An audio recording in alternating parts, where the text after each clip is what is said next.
In this video, I'll be talking about the do's and don'ts parents should know while educating their kids about sex education.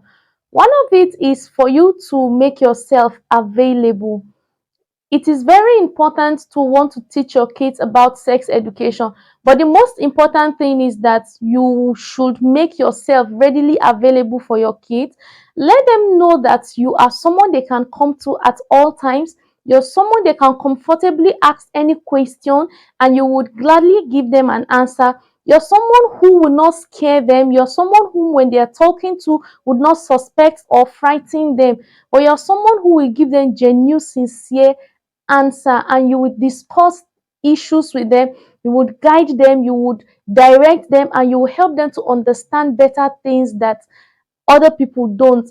Now, if you don't make yourself available as a parent to teach your kids about sex education, they will run out to other people who are readily available to teach them. And then a lot of kids have learned sex education, they've asked several questions and were misled. Most of them got educated, but in a negative way, which did not end well. So, it is very important for you as a parent to be the best person your child can run to and ask anything at any time. Another thing you should know is that when you are discussing about sex education with your child, your level of assimilation is different from that of a child.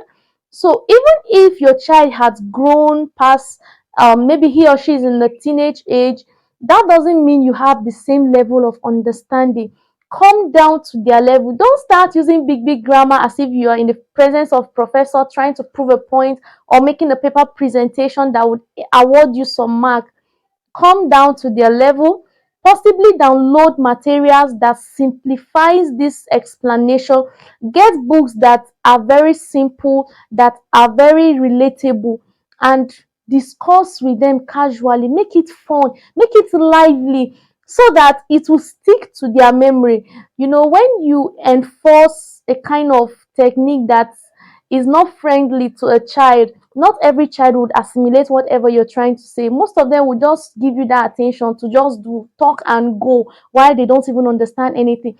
But when you accommodate them, when you give them this welcoming atmosphere, in fact, you dramatize it, you give them stories, you explain with visible examples. These are some relatable instances that a child can understand. So make your discussion casual, make it simple, make the atmosphere welcoming and accommodative for your children, even as you dive into this conversation or discussion with your child. Another thing you should know while discussing about sex education with your child is to keep eye contact.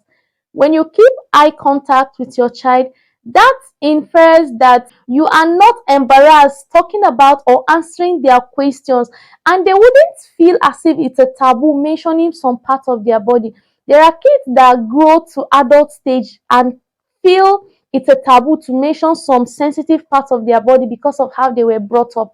So it is in most cases difficult for such kids to express themselves whenever they face an abuse in any form, because they are not used to those terminology, they are not used to talking about sex education freely, and they feel it's an abomination to talk about it openly. Another thing you should take note of while educating your kids about sex education is that sex education goes beyond just discussing about sex. You can go beyond that and talk about their values, their responsibilities. It also cuts across all aspects of life.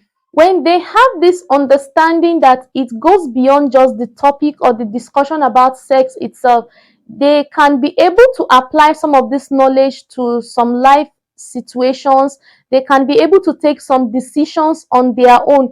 Another thing you should take note is that don't use pet name to call some of the private parts in your kid's body. Using pet name to call some body parts also makes children feel some part of the body is a secret and should be kept a secret. Some might even be shy when their friends or in the classroom such discussion is taking place.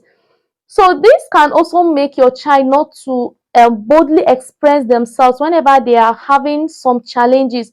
For instance, they are being molested or a kind of abuse by somebody, an opposite sex, they cannot freely express themselves because they feel some part of the body should be kept secret and shouldn't be disclosed or talked about. Or when they are having pains or feeling uncomfortable in such part of the body, they won't freely express themselves boldly because it has registered in their mind that this part of the body should be kept secret no matter what happens there. Another thing you should not do while discussing with your child about sex education is that you should not back out of an uncomfortable discussion. Don't back off by changing the topic of discussion.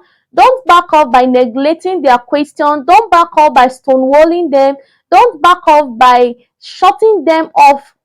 Maybe they are trying to ask you a question for clarity, or you just shut them off. Rather, if you are not comfortable talking about such topic or answering such question at that moment, let them know that, oh my dear, I'm nervous, or I don't have an in-depth answer to what you're asking, or can you just leave this, when we get home we talk about it, or just look for some ways that you can excuse yourself, but not to cut them short, because when you do that, they won't be able to comfortably bring up any conversation or ask you any question pertaining that aspect again.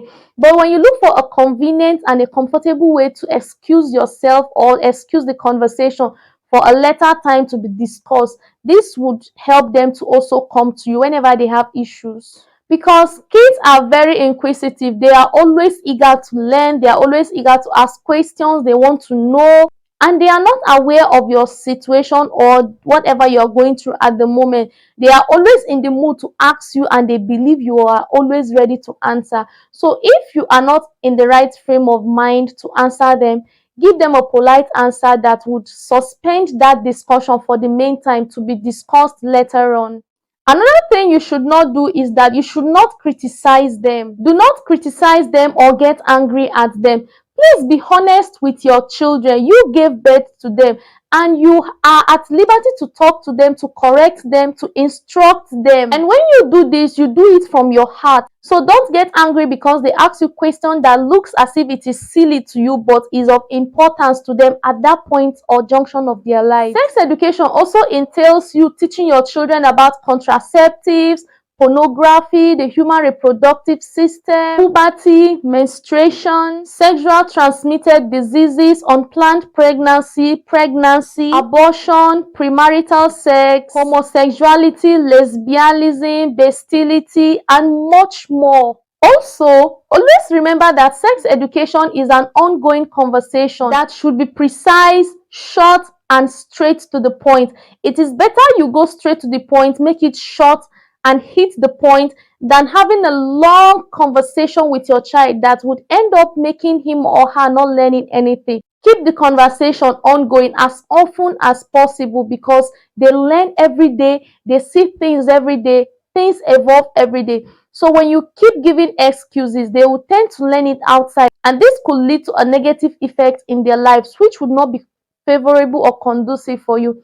So as a parent, cultivate an habit or make it an habit to teach your child about sex education because this is very important.